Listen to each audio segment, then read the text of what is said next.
Here's a way how you can increase your maintenance IQ without making the mistake that I did. The car I was working on was a 2018 Audi A6, the 2-liter turbocharged version. It has a cartridge oil filter, and I was doing the oil change.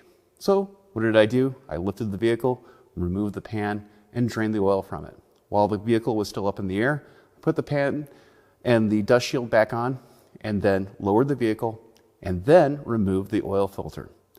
Unbeknownst to me, and I really wasn't thinking, oil from the housing and the filter drained back into the pan.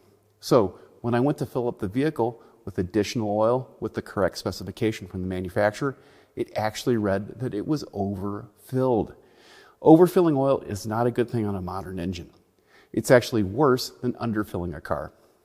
So when you're doing an oil change on a vehicle with a cartridge oil filter that will typically be mounted high up in the engine bay, you need to make sure that you take the cap, turn it, until a relief comes into sight. It'll be in the service information, and the oil will drain down into the oil pan, because typically the filter will lift off the drain back valve.